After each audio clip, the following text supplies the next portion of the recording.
Book report. It's a book report. It's a book report about a movie. 'Cause that makes sense. Welcome back, everybody, to the Reel Weirdos, where today, 1.5 white men are going to talk to you about a movie. We're going to give you a book report about a movie even, because that makes sense. Alex and I are here to talk about Beyond the Black Rainbow. It is a 2010 film from director Panos Cosmatos. And he directed a film that we love called Mandy, starring Nicolas Cage. And I had recently rewatched this one, which is his first film. First of two. He's only made 2 movies in 12 years. And I decided I wanted to get Alex to watch it as well. Alex, what did you think of Beyond the Black Rainbow? I mean, first point of order, I just want to say how fun it is to say the title of this movie. It's phonetically, it's just such a, I don't know, it's just such an entree of like a little bit of, consonants with the B's. And then like, I don't know, I just love saying it. I loved telling people that I was watching this movie. Reel Weirdos, we have English degrees. I know, right? Beyond the Black Rainbow. I don't know. It does have a real fucking panache to it, doesn't it? Yeah. It does. It has character. Yeah. That is a phrase with character and mystery and sensuality. I like it. So I want to say that, it's weird going in reverse for a director. I mean, it doesn't really matter because he only has 2 films, but wow. I mean, this guy definitely has a style, and he definitely, you can see some of like the artifacts from that he would later on take from this movie and apply to Mandy. Some of his techniques and some of his like narrative structuring, if you want to call it that.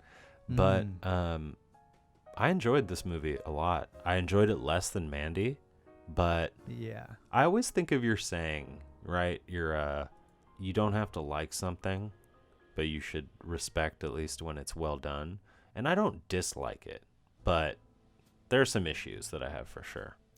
There are some issues. I think that the thing that he carried mostly over to Mandy is the tone and the like atmosphere and the I struggle to elucidate better than saying tone. Because what this movie does, I would call it a tonal film, because it is all about immersing you in this psychotropic haze almost. And it's not really about the plot. In fact, at a certain point, you realize that the plot is nonsense. Like, you could be watching this movie and like trying to pick out the themes and motifs, but there is a certain point, I believe, where you give up on that, because it is a movie that is just interested in experimenting with a psychedelic tone and like just making you enamored of that. What do you think about that? So absolutely. I agree with all of that. And I feel like to like kind of refine your use of the word tone, like I would say the word tone as well.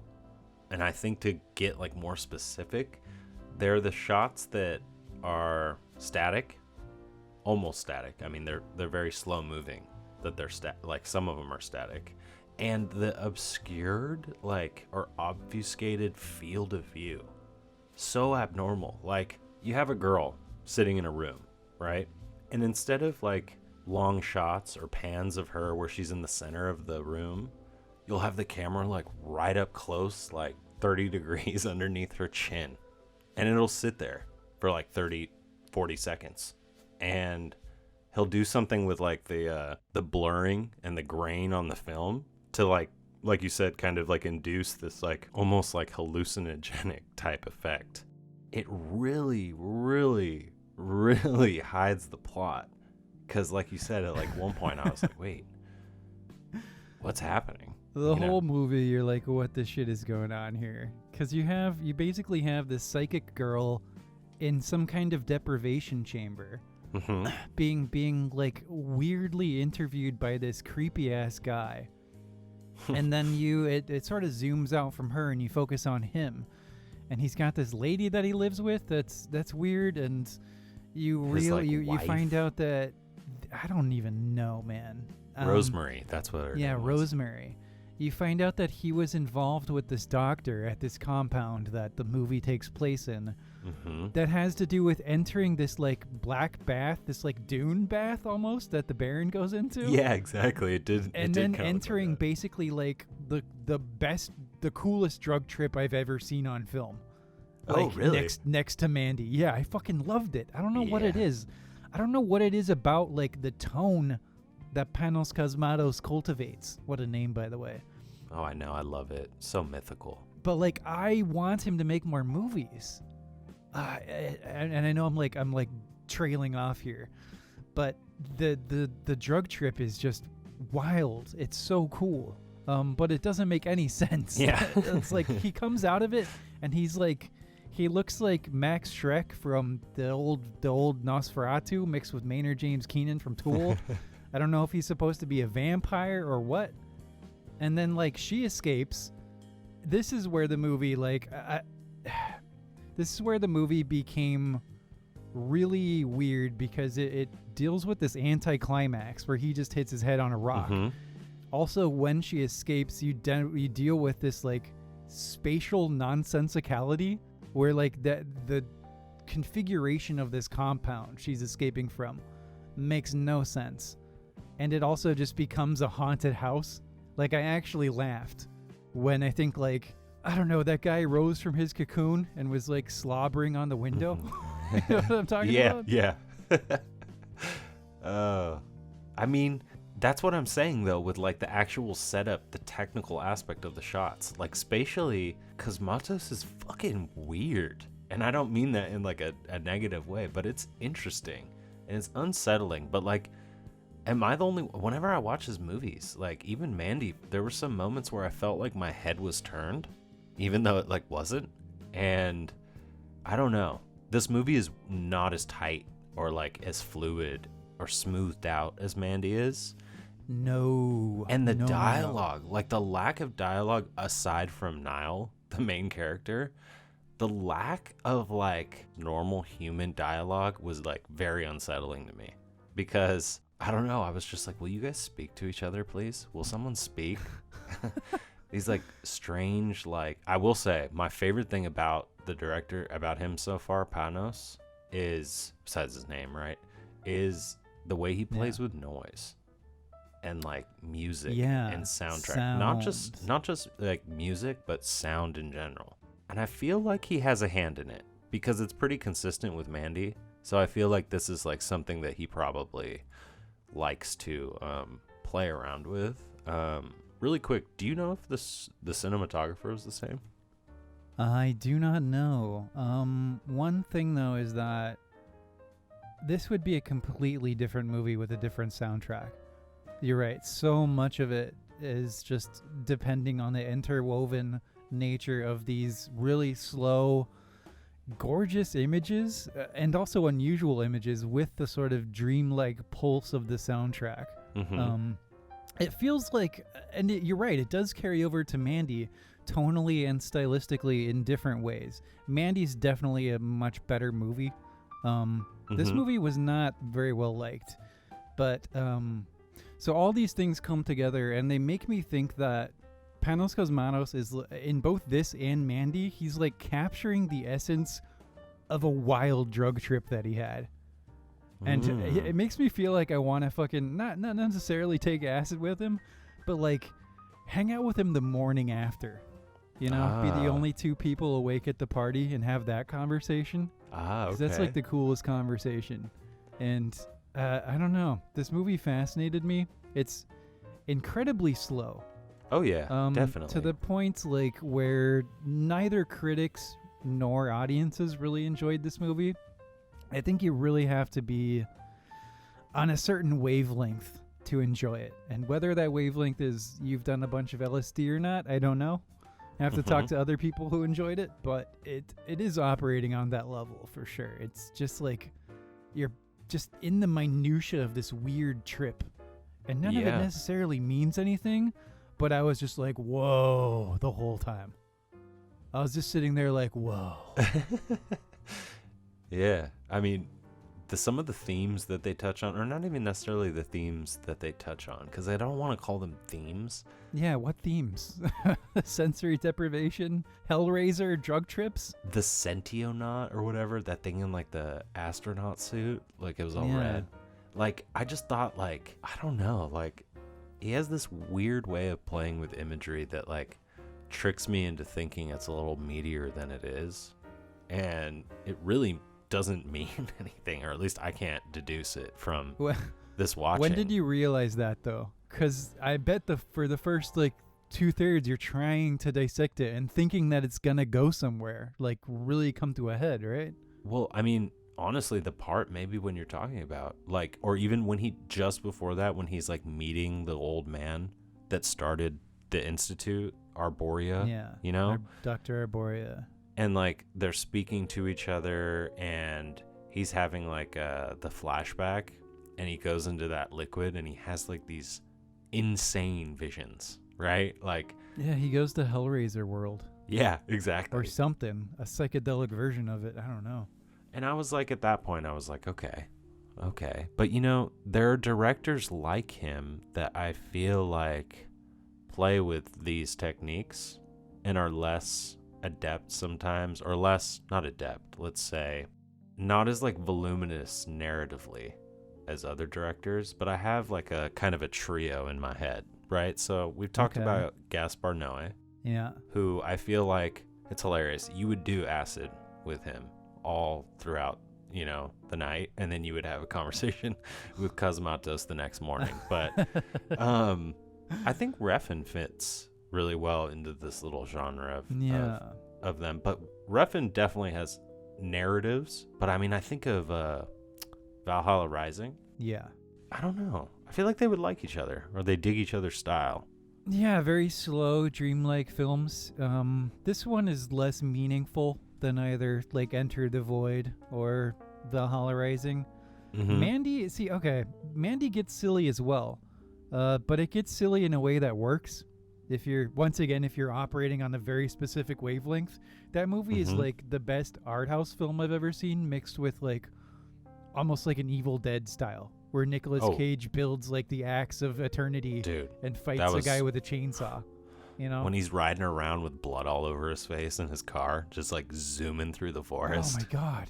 He takes the bad acid and he takes out the Hellraiser guys. It's like, that movie is so specific, and it's so weird, and it's so perfectly tailored to me. Like, there's no other movie that's as tailored to my specific, like, weird proclivities in film as Mandy. Beyond the Black Rainbow gets silly to its detriment when she's escaping, and you're like, oh, well, what's the next monster in this ridiculous haunted house? Yeah. And then she escapes, and it's like this little fucking like greenhouse she escapes from or something, and you're like, that whole facility was not in there. I know. There's that image where she's just like, she's climbing down this gigantic air duct, and you're like, where is this? The center of the goddamn earth? And then she just walks outside, and you're like, okay, this movie is not about the plot. It's about Panos Cosmatos fucking with imagery and creating a tone. And that's all he really wanted to do. And that's enough for me, honestly. I think it's an incredibly interesting experiment in tone. And he's a filmmaker unlike anyone I've seen before. I really want him to make more movies. Panos, if you're listening, come on the show. Pick a movie. Seriously, that would be We would amazing. love to have you on. We'll just, whatever movie you want to talk about. Yeah. But, yeah, it's interesting because it cost $1 million to make this film. It only grossed like under 60 grand, I think, which makes sense. I mean, I get that. Yeah. Who's going to watch this? I want to know why it was so expensive. It seems like, I mean, to be fair, there are a lot of fees and things like that that go on behind the camera, you know, that we just don't see. But like, I don't know, it just didn't seem like a movie that needed to be that expensive to me. I mean, it's not that expensive, but just for how it looked. Maybe like, you're right, because it is immaculate technically a lot of the time in its own weird stylistic way. It's crazy as a first feature in terms of like the level of skill with which he comes at a lot of it, in terms of world building and everything. But I would say, I don't know, for money, maybe the Hellraiser dream sequence. I'd have to watch it again, but that looked like, I don't know, that was cool. Yeah, that was cool. That was cool. I want to watch like a whole, I guess like a whole short film. Maybe not a whole 90-minute feature on that, but do something with that again. I don't know. Just somebody going through the ringer in there. He's definitely breaking onto the scene in his own little like kind of way. And I don't know. It's Is he? That's my question. He has no film plans. At least not on IMDb. So really? It's not announced, at least. And Mandy was 4 years ago. He went 8 years between making Beyond the Black Rainbow and Mandy. I don't know what his ethos is, man. I know he's the son. He writes them, right? Yeah, of course. He has to. Well, I'll check that. But yeah, okay, yeah, he's the writer.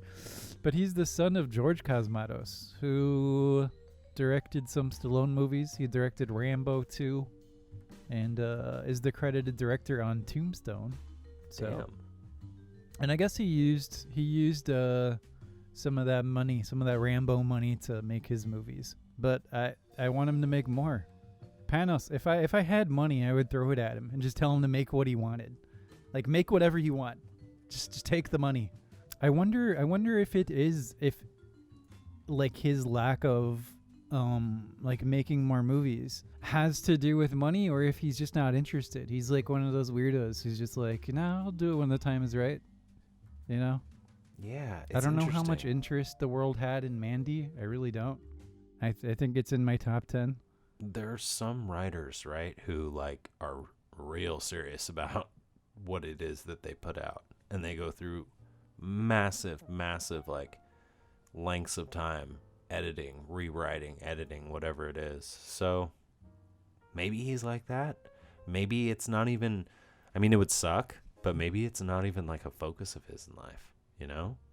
Yeah, he's like, every once in a while I'll just make a movie. It's cool. And he's like, oh, it's the family business, but I'm not really into it. Yeah, maybe he just like, I don't know, it's like paints. He probably doesn't need money. I don't know if his dad was a major director. I don't know. It's all speculation. It's all speculation. I saw that there were like some minor interviews with him. I haven't watched them, full disclosure. But you know, he's not somebody that you're going to get like a red carpet interview with, because nobody cares. Yeah. He's like he's a total nobody of a filmmaker, you know? And I wish that weren't true. Yeah. I mean, I feel like Mandy was pretty, if not like financially successful, probably pretty like cult, like not cult following. Yeah, you could say there's like for sure. Yeah, absolutely, it's a cult movie. It's like one of the biggest cult movies of the last 5-10 years, for sure. Yeah, it definitely put his name on the map. Okay, well, maybe with that, that would that'll help a little bit. All I can think of is that fucking album cover of Linus Roach. Linus Roach? He played Jeremiah, the like cult leader. Oh, yeah. I want to get like that vinyl. Oh God, how did that song go? I can almost hear it. It's been a while since I've watched Mandy. Oh man, but yeah, I mean, going back to this film, definitely a lot of the stylistic tendencies. I can like expect what his next film maybe will kind of look like. I could take a good guess. I want to say. You can guess what it'll feel like. Yeah. That's exactly. really cool, right? That's a cool thing to be able to say. Yeah. And it's cool that he's doing something different. Fuck the financial success. If you have, a dad or a family that was successful enough in Hollywood that they can kind of help curate your little projects, do it. Because we get films like this instead of, the Tomorrow War. Yeah. You made Mandy, dude. Your contribution to the cinematic lexicon is absolutely cemented as far as I'm concerned. I love Mandy to death. It is weird to go back. Beyond the Black Rainbow is not as successful. It's not a very good story, as we've said, but it is a wild, just like tonal thing that it's doing. That's I don't know. At a certain point, you kind of feel like you're a stoner looking into a lava lamp, like Yeah. watching this movie. Exactly. It's just really hypnotic. You just put on the tunes. It's just super hypnotic, and I understand why people didn't like it 100%. But it was definitely for me. He's 2 for 2. He's 2 for 2. I'm It's hoping nice for to 3 have, for 3. you know, our own little North American, like, cadre of kind of weird art house films and strange little quirky movies like this, you know? Because we've been doing a lot of French, European movies. Yeah. And while you got Titan coming up. yeah, well, I mean, while the trend is pretty solid that those movies and films will be a little more avant-garde, it doesn't mean that, you know, we're just making Quaker prudish films over here still. No. Yeah. Thankfully, not everything is a Will Smith movie. Oh, God, yeah. No. We won't dredge that up again. But I think we'll leave it there. This is not a movie that requires a whole lot of, depthful analysis. We also just recorded our Oscars thing as well.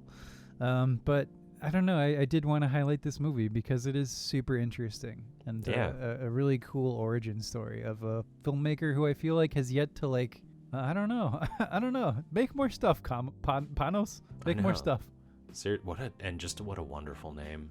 You sound like a Greek god of some kind. I know, he does have a sweet name. Cosmatos. Panos Cosmatos. All right. Anything else to say, Alex, before we wrap this one up? No. Not really. Just enjoy your beats. Enjoy your beats, dude. If you guys out there, if you listen to this and you haven't seen the movie, if you like weirdo movies, check it out. Get stoned if that's your thing. Whatever your thing is, do your thing and then watch this movie. Yeah. I'll just put it that way. All right. 1.5 white men with English degrees giving you a book report about a movie because that makes sense. Signing off, and we'll see y'all in the next one. Panos Cosmatos, my balls.